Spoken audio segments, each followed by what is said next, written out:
ल आज हाम्रो कम्पनीमा 4-5 दिन भयो आएको नयाँ मान्छे इन्डियाको हो। अहिले यसलाई म तालिम दिइरहेको छु लोडरको यहाँ सेवल भन्छ यसलाई। अब मेरो कपिलले भनेछ अलि राम्रोसँग सिकाइदे, यसको 4-5 दिनपछि ट्रायल परिरहेछ, यही कारणले म तालिम दिइरहेको छु यसलाई। अहिले त राम्रै चलाइरहेछ गाडी। मान्छे नयाँ आएको हो इन्डियाबाट, आज भयो 1 हप्ता जति भयो। भर्खर नयाँ पनि सेवल आएको 1 हप्ता पनि भइरहेछ।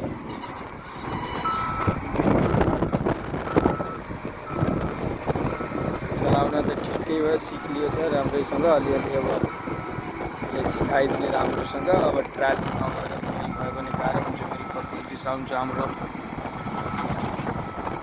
यसलाई त नयाँ मान्छे चाहिँ यसलाई के भाषा पनि थाहा छैन यति, त्यही कारणले म चाहिँ राम्रो सिकाइदे, 4-5 दिनपछि यसको ट्रायल गर्छ।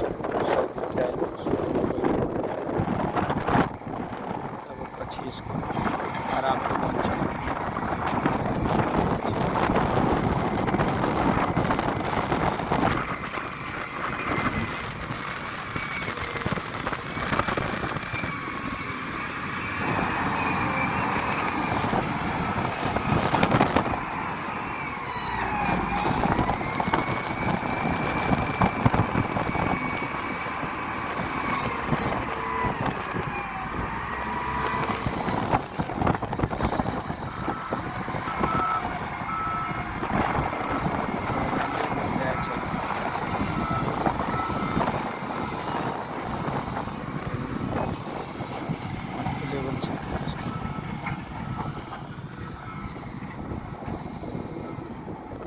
राम्रैसँग सिकिसक्यो गाडी। अब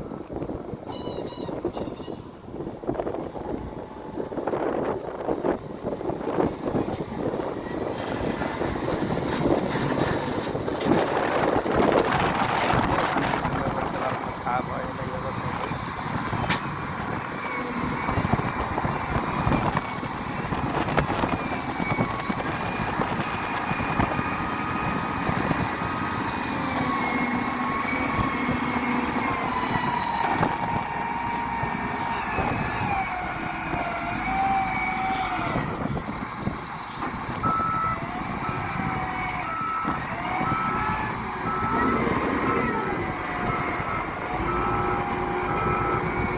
माटी छरिरहेछ पछाडिको, त्यस्तै ट्रायल छँदै जान्छ अलिअलि।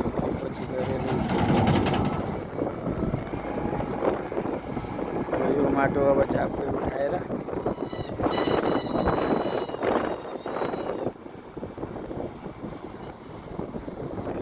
उठाएर यो बुकिट भरेर माथि हाल्नुपर्छ यही माटो।